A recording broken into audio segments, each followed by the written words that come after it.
हरे कृष्णा, नमस्कार, जोहार मेरे प्यारे दर्शकों। मैं एस्ट्रोलॉजर कुमुद रंजन सिंह बहुत बहुत स्वागत करता हूं आप सबों का अपने पंचांग की इस श्रृंखला में।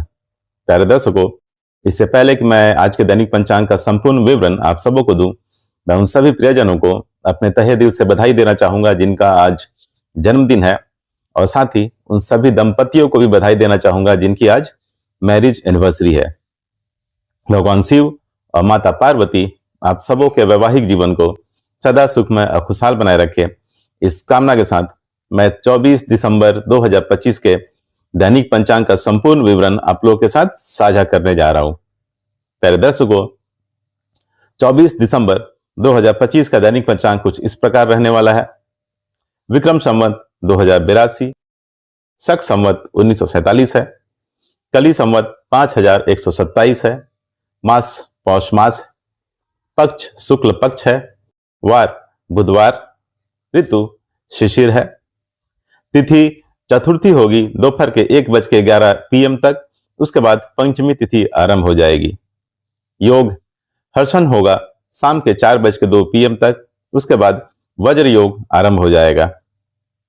करण विष्टि अर्थात भद्रा होगी जो दोपहर के 1:11 PM तक रहेगी, उसके बाद बौ करण आरंभ हो जाएगा जो अगले दिन यानी 25 दिसंबर को 1:30 AM तक रहेगी। सूर्य राशि धनु होगी, सूर्य नक्षत्र मूल होगी, चंद्र राशि मकर होगी रात के 7:46 PM तक, उसके बाद कुंभ राशि आरंभ हो जाएगी। चंद्र नक्षत्र धनिष्ठा होगी जो पूरी रात्रि तक रहेगी। राष्ट्रीय राजधानी न्यू दिल्ली के अनुसार सूर्योदय, सूर्यास्त, चंद्रोदय और चंद्रास्त का समय कुछ इस प्रकार रहने वाला है। सूर्योदय होगा सुबह 7:11 AM पर, सूर्यास्त होगा शाम के 5:30 PM पर, चंद्रोदय होगा दिन के 10:16 AM पर, चंद्रास्त होगा रात के 9:26 PM पर। आयन उत्तरायण है। चलिए प्यारे दर्शकों, अब हम 24 दिसंबर 2025 के शुभ अशुभ मुहूर्त और काल की चर्चा कर लेते हैं। प्यारे दर्शकों, मैं मुहूर्त के समय के साथ साथ सभी मुहूर्तों की विशेषताओं की जानकारी भी आपके साथ साझा करता चलूंगा। अभिजीत मुहूर्त, आज के दैनिक पंचांग के अनुसार अभिजीत मुहूर्त नहीं है। पंचांग में अभिजीत मुहूर्त को सर्वश्रेष्ठ मुहूर्त माना जाता है। अमृतकाल आज होगा रात के 9:23 PM से रात के 11:04 PM तक। अमृतकाल दिन के 24 घंटे में एक विशेष छोटा मुहूर्त होता है। इसका समय नक्षत्र और चंद्रमा की स्थिति के आधार पर निर्धारित होता है। अमृतकाल को हम अमृत सिद्धि योग या श्रेष्ठ कार्य सिद्धि मुहूर्त के नाम से भी जानते हैं। अमृतकाल उपयुक्त माना जाता है नए काम शुरू करने के लिए, पूजा हवन आदि करने के लिए, नया व्यापार स्टार्ट करने के लिए, निवेश अर्थात इन्वेस्टमेंट करने के लिए, किसी कॉम्पिटिटिव एग्जाम या जॉब का इंटरव्यू देने के लिए। अमृतकाल पंचांग में एक बहुत ही शक्तिशाली शुभ मुहूर्त माना जाता है। अमृत समय, अमृत समय आज होगा सुबह के 8:29 AM से दिन के 9:46 AM तक, उसके बाद रात के 8:56 PM से रात के 10:38 PM तक। जहां तक अमृत समय की बात है, इसका निर्धारण दिन और रात के चौघड़िए के आधार पर निर्धारित होता है। इसका नक्षत्र और चंद्रमा की स्थिति से कोई लेना देना नहीं। अमृत समय का उपयोग यात्रा प्रारंभ करने, छोटे काम करने, व्यापार करने, घर से निकलने आदि के लिए किया जाता है। संक्षेप में हम कह सकते हैं कि चौघड़िया वाला अमृत समय रोजमर्रे के काम करने के लिए इस्तेमाल किया जाता है और ये हर दिन मिलता है, हर दिन पड़ता है। अगर हम पंचांग में निहित अमृत काल की तुलना चौघड़िए के अमृत समय से करें तो अमृत काल को अमृत समय की तुलना में बहुत ही ज्यादा शक्तिशाली और बहुत ही ज्यादा शुभ माना जाता है, अर्थात हम अमृत काल को अमृत समय के ऊपर वरीयता देते हैं, प्रेफरेंस देते हैं। सर्वार्थ सिद्धि योग, आज के दैनिक पंचांग के अनुसार सर्वार्थ सिद्धि योग का मुहूर्त नहीं है। पंचांग के अनुसार सर्वार्थ सिद्धि योग एक अत्यंत शुभ मुहूर्त माना जाता है। सभी प्रकार के शुभ और मांगलिक कार्य सर्वार्थ सिद्धि योग में किए जा सकते हैं, लेकिन आज के पंचांग के अनुसार सर्वार्थ सिद्धि योग का मुहूर्त नहीं है। विजय मुहूर्त आज रहेगा दोपहर के 2:04 PM से दोपहर के 2:45 PM तक। विजय मुहूर्त में आप केस मुकदमे से संबंधित कार्य को आगे बढ़ा सकते हैं और सरकारी दस्तावेजों से संबंधित कार्य को पूर्ण कर सकते हैं। गोधली मुहूर्त। गोधली मुहूर्त आज होगा शाम के 5:28 PM से शाम के 5:55 PM तक। गोधली मुहूर्त में निद्रा का त्याग करना चाहिए, भोजन ग्रहण नहीं करना चाहिए, घर की साफ सफाई नहीं करनी चाहिए। गोधली मुहूर्त में आप भगवान की पूजा और आरती कर सकते हैं, स्पेशली भगवान शिव की। निशिता मुहूर्त। निशिता मुहूर्त आज रहेगा रात के 11:54 PM से अगले दिन यानी 25 दिसंबर को 12:48 AM तक। निशिता मुहूर्त हिंदू धर्म में धार्मिक और तांत्रिक साधना के लिए शुभ समय माना जाता है। ब्रह्म मुहूर्त। ब्रह्म मुहूर्त आज होगा प्रातःकाल 5:22 AM से प्रातःकाल 6:16 AM तक। ब्रह्म मुहूर्त ज्ञान अर्जन करने के लिए और पठन पाठन के लिए सबसे उपयुक्त माना जाता है। इस लिहाज से यह विद्यार्थियों के लिए सबसे उत्तम मुहूर्त है। राहु काल। राहु काल आज होगा दोपहर के 12:21 PM से दोपहर के 1:38 PM तक। राहु काल को ज्योतिष शास्त्र में एक बहुत अशुभ समय माना जाता है और किसी भी तरह के शुभ कार्य करने की मनाही होती है। राहु इंसान के दिमाग को प्रभावित करता है, जिसकी वजह से इंसान के निर्णय लेने की क्षमता प्रभावित होती है। इसलिए सभी तरह के शुभ कार्य करने की मनाही होती है राहु काल के दौरान। गुलिक काल। गुलिक काल आज होगा दिन के 11:03 AM से दोपहर के 12:21 PM तक। गुलिक काल शुभ भी हो सकता है और अशुभ भी।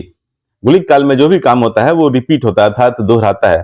इसलिए गुलिक काल में अगर आप कोई ऐसा कार्य करते हैं जिसके दोहराने से आपको प्रॉफिट अच्छा अर्थात लाभ हो सकता है तो गुलिक काल आपके लिए शुभ होगा। लेकिन कोई ऐसा काम करते हैं जिससे आपको हानि और क्षति हो सकती है तो यही गुलिक काल आपके लिए अशुभ साबित हो सकता है। गुलिक काल में आप धन संग्रह कर सकते हैं, नया वाहन खरीद सकते हैं, अचल संपत्ति खरीद सकते हैं। गुलिक काल में आप अंतिम संस्कार अर्थात दाह संस्कार वाले कार्य बिल्कुल ना करें, विवाह ना करें, सगाई ना करें, बैंक से लोन ना लें और किसी भी प्रकार का कर्ज ना लें। यमगंड आज होगा सुबह 8:29 AM से दिन के 9:46 AM तक। यमगंड का मतलब होता है यमराज का समय। ज्योतिष शास्त्र में यमगंड को एक अशुभ समय माना जाता है। यमगंड मुहूर्त में सभी प्रकार के शुभ कार्यों से बचना चाहिए क्योंकि यह बाधाओं और विफलताओं का कारण बन सकता है। यमगंड के दौरान केवल अंतिम संस्कार जैसे मृत्यु से संबंधित संस्कार ही किए जा सकते हैं क्योंकि यह जीवन के अंत से जुड़ा होता है। दुमुहूर्त आज होगा दोपहर के 12 PM से दोपहर के 12:41 PM तक। जब दो अशुभ मुहूर्त मिलकर एक साथ पड़ते हैं तो उसे दुमुहूर्त माना जाता है। दुमुहूर्त को अशुभ मुहूर्त की श्रेणी में रखा जाता है। ऐसी मान्यता है कि इस समय आरंभ किया गया कार्य बार बार रुकावट या नुकसान दे सकता है। दुमुहूर्त में नए काम की शुरुआत नहीं करनी चाहिए, यात्रा नहीं करना चाहिए, शादी सगाई नहीं करनी चाहिए, किसी नए चीज की खरीदारी नहीं करनी चाहिए, निर्माण कार्य शुरू नहीं करना चाहिए, नया बिजनेस स्टार्ट नहीं करना चाहिए और किसी भी प्रकार का कोई भी नया कॉन्ट्रैक्ट साइन नहीं करना चाहिए दुमुहूर्त काल के दौरान। वर्ज मुहूर्त आज होगा दिन के 11:19 AM से दोपहर के 1 PM तक। पंचांग में वज मुहूर्त को अशुभ योग माना जाता है और इसे दोष काल भी कहा जाता है। वज मुहूर्त नक्षत्र और करणों की विशेष गणना से बनता है।